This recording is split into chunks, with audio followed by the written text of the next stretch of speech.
मित्रमैत्रिणींनो, good morning. माझ्या मुलाला ना आज टिफिनला ना पालक पुरी पाहिजे होती त्याला। मग मी ना पालक रात्रीच आणून ठेवलेली होती, ती जरा गरम पाण्यामध्ये तर गरम पाणी करून घेतले। पालक पुरी आणि छोले पाहिजे होतात त्याला सकाळ सकाळ डब्याला। सकाळ सकाळ माहिती असते किती घाई असते, सगळ्यांचे डब्बे असतात, पण ते काय सांगणार, मुलांना पाहिजे ते पाहिजेच असतं। मग एका साईडला पालक जरा गरम पाण्यामध्ये शिजत ठेवले। इकडे तोपर्यंत मी पनीरचा मसाला करून घेते। कांदा फ्राय करून घेते तेलामध्ये जरा।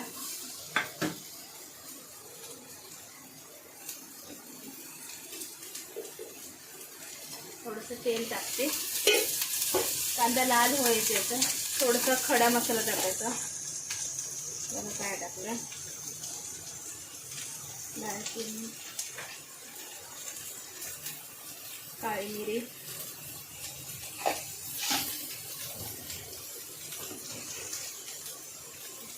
एक दोन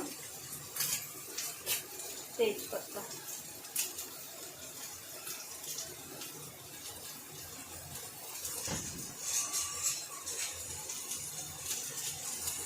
तर ना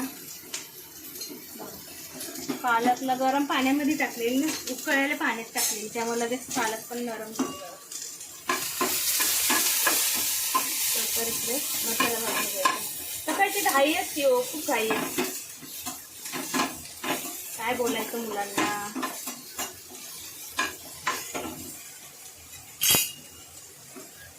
जरा टमॅटो टाकायचे, कांदा टमॅटो तेलामध्ये जरा फ्राय केलेला ते झालाय बघा। आता मी जरासं लसूण टाकलं, लसूण टाकून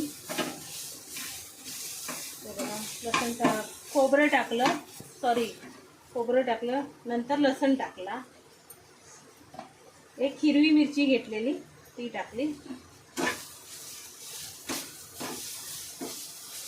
हिरवी मिरची घेतली, नंतर परत कोथिंबीर जरा धुवून घेतलेली स्वच्छ पाण्यात ती पण टाक।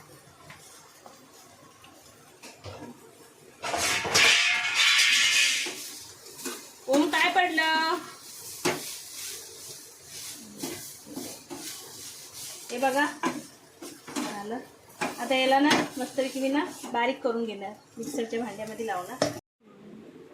बघा पालक ना शिजून तयार झाले। मी आता ना ह्याच्यामध्ये ना थंड पाण्यामध्ये ठेवणार आहे ह्याला जरा, म्हणजे ह्याचा कलर ना जात नाही, कलर एकदम ग्रीन ग्रीन कलर होतो थंड पाण्यामध्ये टाकलं तर। गरम पाण्यातून थंड पाण्यामध्ये टाकायचं।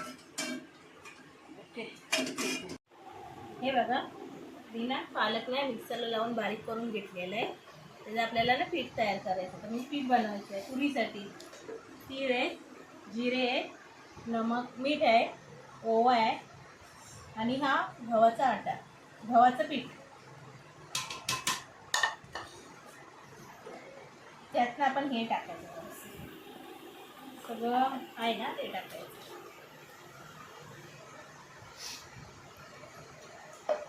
आणि थोडासा रवा घ्यायचा, हा ना थोडासा रवा घेतला, हे पूर्ण ना सगळं ह्याच्यात मिक्स करून घ्यायचं।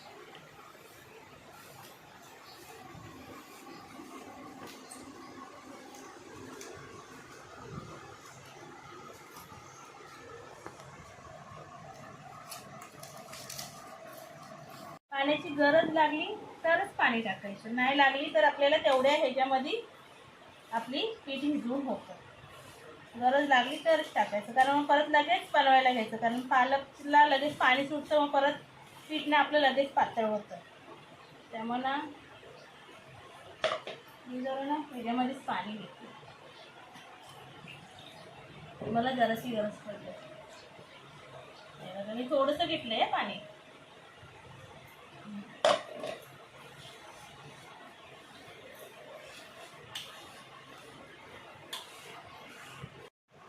आपला ना पीठ मळून तयार झालं।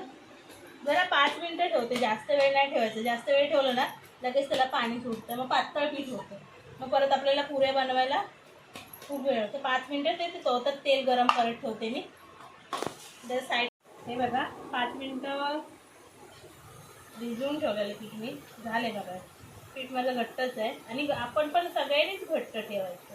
ज्यांना कोणी बनवलं असं ना बनवून पहा, पण पीठ जरा घट्ट ठेवायचं असं. गोळे करायचे असे.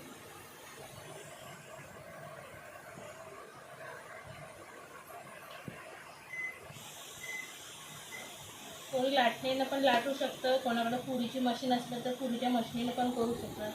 माझ्याकडे पुरीची मशीन आहे, मी पुरीच्या मशीननेच करणार. त्याने बरोबर गोल पण होतात, जास्त पातळ पण होत नाही, जास्त जाड पण राहत नाही, पाहिजे तसं होतं. हे बघा मी गोळे करून सगळ्या पिठाचे घेतले. आता मी माझ्या बाउलमध्ये भरून ठेवते. आपले पीठ तयार झालेलं, आपण मगाशी गोळे केलेले, आता गोळे करून झाले. तेल एका साईडला तापत ठेवलेलं आहे.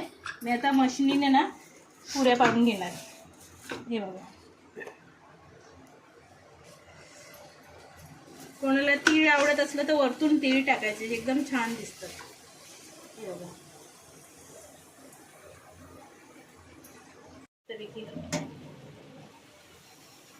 हे बघा असे फुगतात पुरे, छान फुगतात.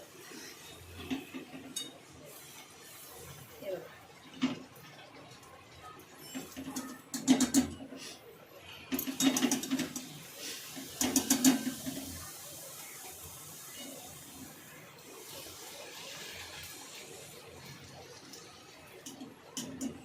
बघटले काय मुलं आवडीनं खातात. मुलांना टिफिनला यायला बनवून दिली तर ना मुलं छान आवडीने डबा पूर्णच टिफिन संपवून येणार. आता पुऱ्या तळून झाल्यात आहे. आता मी त्याच कढईतून तेल काढून घेतले, त्यातच भाजी फोडणी देते. का भाजी माझी आपण हे बनवणार होतं. तेजपत्ता टाकला, नंतर लसूण टाकला, नंतर कढीपत्ता टाकला, थोडंसं जिरं टाकलं,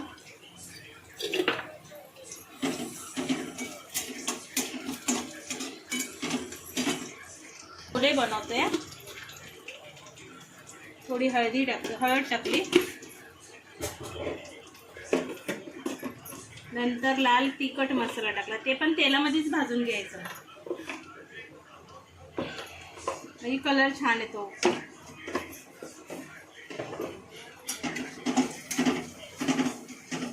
पण मला ते वाटण केलेलं माहिती आहे, ते वाटप ना ते टाकायचं.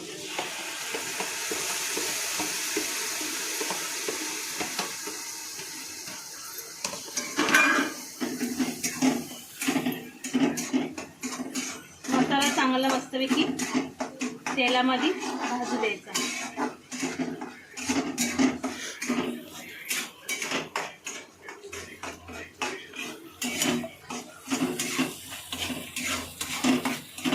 मसाला ना मसाल्यामध्ये ना सगळा भाजून झाला आहे बघा. आपल्याला आता ना छोले मसाला टाकायचा आहे याच्यामध्ये. परत छोले मसाला टाकला, चवीसाठी मीठ टाकायचं.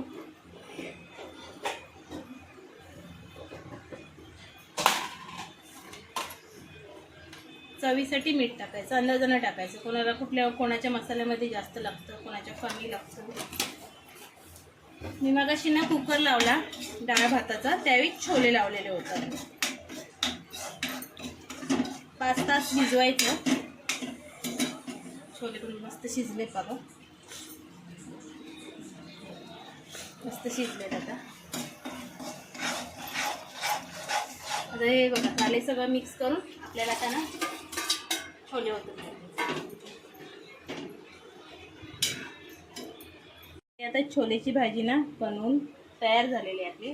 त्याच्यावरून जराशी कोथिंबीर टाकली, नंतर आपण गॅस बंद करायचा. मी गॅस बंद केलेला आहे. तोपर्यंत ना ओमचांना डब्बा भरून घेते. मुलांना डब्याला त्यांच्या आवडीचं दिलं तरच पूर्ण डब्बा संपवतात, आवडीचं नाही दिलं तर मग परत रिटर्न घेऊन येतात. आणि अशी पण मुलं पालेभाजी खायला कंटाळाच करतात. आपण काही ना काहीतरी असं वेगळं बनवून दिलं ना, मग ते आवडीने डब्बा पण संपवतात आणि त्यांच्या पोटामध्ये पालेभाजी पण जाते. जरा तुम्ही पण कधीतरी मुलांना बनवून द्या डब्बा असं. माझा व्हिडिओ पूर्ण, माझ्या ओमचा डब्बा तयार झालेला आहे.